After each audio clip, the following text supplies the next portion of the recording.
Leaving a legacy has always been an important concept for farm families. And while that often involves land holdings and leadership roles, it can also include faith, values, and reputation. Roger McEowen with the Washburn School of Law joins us now to share his thoughts. Roger, thank you for your time today. I know you've joined us a number of times to review some of the financial actions to ensure a farm can be passed down to the next generation. But you've stated that a legacy also involves character. Expand on that for us.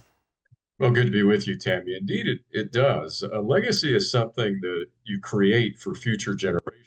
And certainly it can include land holdings and leadership roles as well as finances.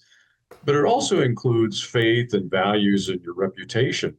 That's your character. So you want to think about that, and maybe think about leaving something in writing for future generations to look at that really kind of details your wisdom and your vision, and maybe even also your permission for them to change the structure of the farming operation as situations change down in the future that you can't anticipate, but they have to deal with.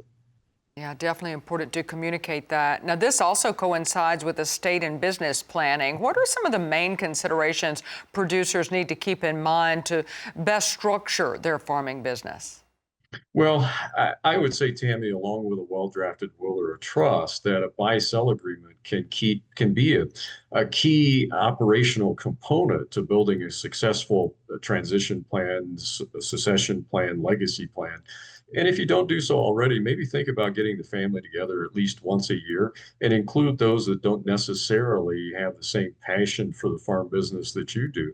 And maybe think about creating some other types of unique estate planning documents. I can think of several, maybe a donor advised fund or a private foundation to help family members that need a boost.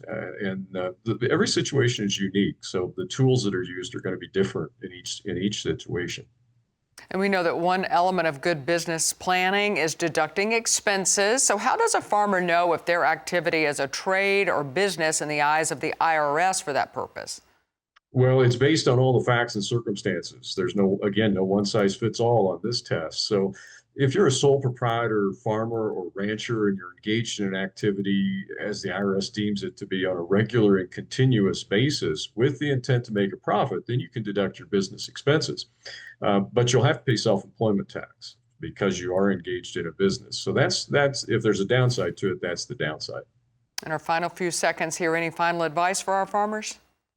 Well, on that legacy issue, don't forget things other than the stuff that you own that you're going to leave behind ultimately that go into what a true legacy is. And on deducting expenses, again, make sure that you really are conducting your activity as a business so that you can deduct those business-related expenses. That is good advice. That's Roger McEowen with the Washburn School of Law. Appreciate your time today.